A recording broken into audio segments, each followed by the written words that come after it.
मारो और मारो, जितना मार सकते हो उतना मारो एक आदमी को, निहत्थे नागरिक को, क्योंकि बदन पर खाकी वर्दी है, पैरों में बूट है और कंधों पर सितारे टंगे हैं। और जब कोई इंसाफ मांगने आए तो उसे धक्का दो, गाली दो, अपमानित करो, क्योंकि तुम पुलिस हो और तुमने खुद को ही कानून मान लिया है। लेकिन यही पुलिस पर जब एक नाबालिग बच्ची के साथ गंभीर अपराध का आरोप लगा तो कहती है कुछ नहीं हुआ, सब सामान्य है। 6 जनवरी पटना, नीट की तैयारी कर रही एक बच्ची की संदिग्ध हालत में मौत हो जाती है। वो बच्ची जहानाबाद जिले के रहने वाली थी, साधारण परिवार, असाधारण मेहनत, पहले ही प्रयास में नीट क्वालिफाई कर चुकी थी। परिजन साफ कहते हैं उसके साथ यौन उत्पीड़न हुआ है, रेप किया गया है और फिर उसकी हत्या कर दी गई है। लेकिन पुलिस ने गंभीरता दिखाने की बजाय जल्दीबाजी दिखाई, दाह संस्कार का दबाव बनाया गया, जांच की बात कहकर सवालों को टाल दिया गया। सवाल उठता है इतनी हड़बड़ी क्यों? जब लोग कारगिल चौक पर विरोध करने उतरे, रात के अंधेरे में बच्ची का शव हटाया गया और विरोध कर रहे लोगों के साथ धक्का मुक्की, गालियां, अभद्र व्यवहार किया गया, उसी भीड़ में उसके परिजन भी हो सकते थे।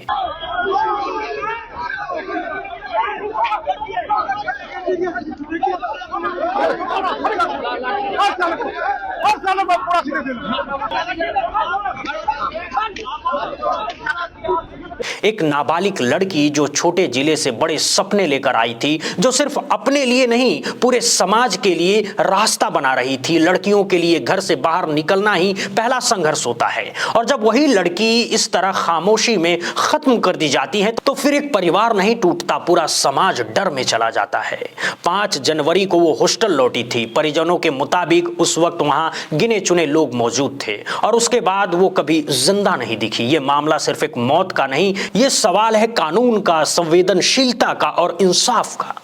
अब आरोपों की बात कीजिए। परिजनों के मुताबिक इस पूरे मामले के केंद्र में मनोज रंजन है, जो उस हॉस्टल लॉज का संचालक था। इसके अलावा एक दंपत्ति पर भी गंभीर आरोप है, श्रवण अग्रवाल और उसकी पत्नी नीलम अग्रवाल, जिसके बारे में कहा जा रहा है कि वही लोग वहां का पूरा संचालन देखते थे।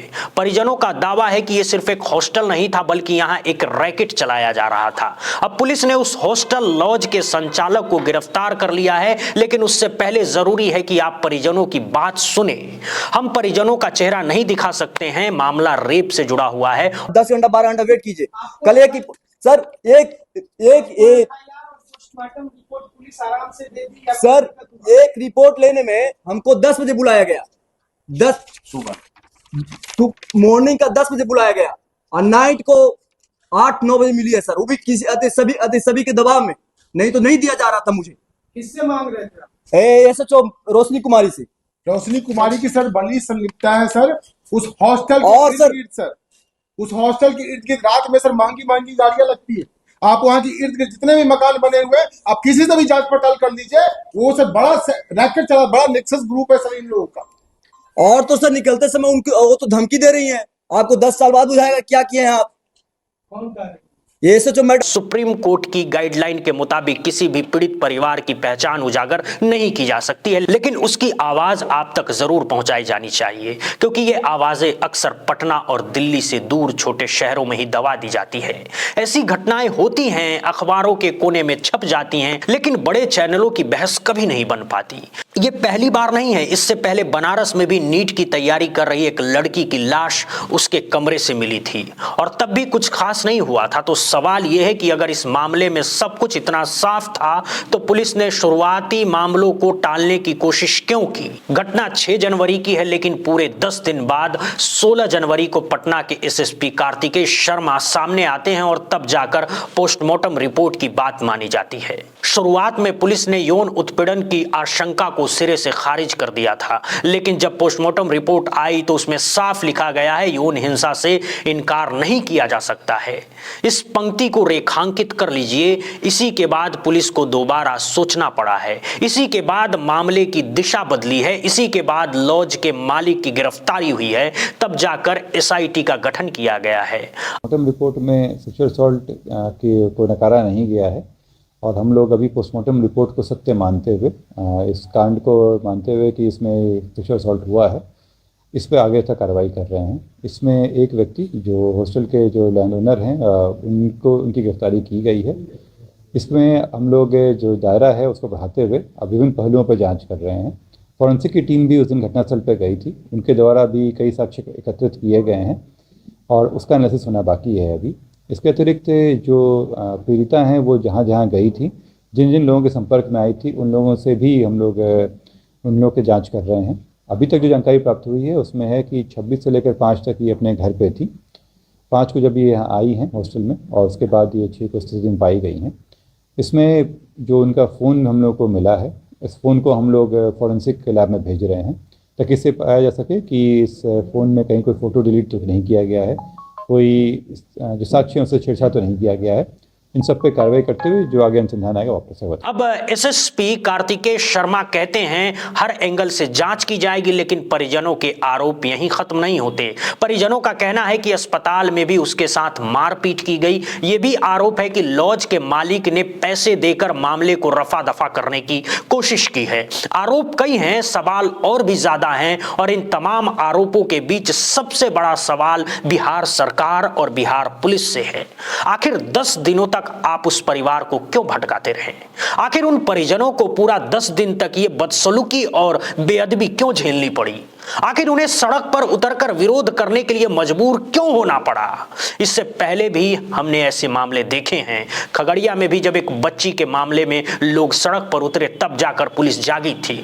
उससे पहले कोई ठोस कार्रवाई नहीं हुई। तो सवाल यह है, क्या लोगों का पुलिस पर से भरोसा पूरी तरह खत्म हो चुका है? और क्या पुलिस अपना बचा खुचा भरोसा भी इसी तरह खोना चाहती है कि लोग पहले सड़कों पर उतरे, फिर आपको मौका मिले और आप कहें मार साले को? एक बार फिर पहले परिजनों के आरोप सुनिए, फिर पुलिस के बयान सुनिए और दोनों को साथ रखकर देखिए और समझिए। वहां से सर मम्मी पापा के साथ जहानाबाद आई है। जहानाबाद को 1:30 बजे ट्रेन धरी है, 3 बजे यहाँ पे उतरी है, जो कि रोशनी मैडम बोल रही है कि 3 बजे उतर कर गई है हॉस्टल। 3:20 में उसका वहाँ रिपोर्टिंग टाइम भी है। सर उसके दरमियान क्या हुआ रोशनी मैडम ये जवाब दे सकती हैं? वो हमसे पूछ रही थी कल परसों कि कितने बजे ट्रेन धरी है। मैडम हम बोले कि मैडम आप ही जांच कर लीजिए, 1:30 बजे धरी है। मम्मी पापा छोड़ने आए हैं। 5 को ये बच्ची घर से आई थी और 5 को तो बात हुई थी। 5 को 9 बजे से रात में पापा मम्मी से बात हुआ है खुशहाल पूर्वक। 10:30 तक उसके फ्रेंड से भी बात हुई है। 10:30 तक सडनली 6 तारीख को शाम को 5 बजे, और भी परिजन को नहीं, पापा को नहीं कॉल गया था। एक्समैन आर्मी में थे वो रंजन कुमार, उनके द्वारा इन्फॉर्म किया गया कि आपकी बेटी बेहोश है। रंजन जी को कॉल उनकी बेटी रहती थी वहीं शंभू गर्ल्स हॉस्टल में, वही कॉल किए थे। सर ये कुछ पॉइंट है। घर 26 तारीख को गई थी सर, 26 दिसंबर को। कहाँ सर? ये तो बताने से पहले मम्मी लेकर गई थी यहाँ से। हाँ सर, मम्मी पापा यहीं से 4 व्हीलर से ले गए थे। आपसे आखिरी बातचीत तो मुझसे तकरीबन 16-17 दिन हो गए सर। 17 दिन, 1 महीने हो गए हमसम अप्रोक्स। 1 महीने पहले? हाँ सर। उसी सहेली से तो बात? उसी सहेली तो कंटिन्यू बात होती रहती थी सर। उससे हम पूछे भी क्या है उसका मतलब कोई फ्रेंड वगैरह, तो वो बोले कि नहीं भैया आज तक तो ऐसा नहीं था। हाँ उसी हॉस्टल में रहती थी।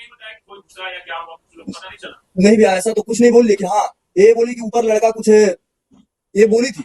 लेकिन उसके बारे में देखिए कोई लड़की सामने नहीं आकर बोलती है सर।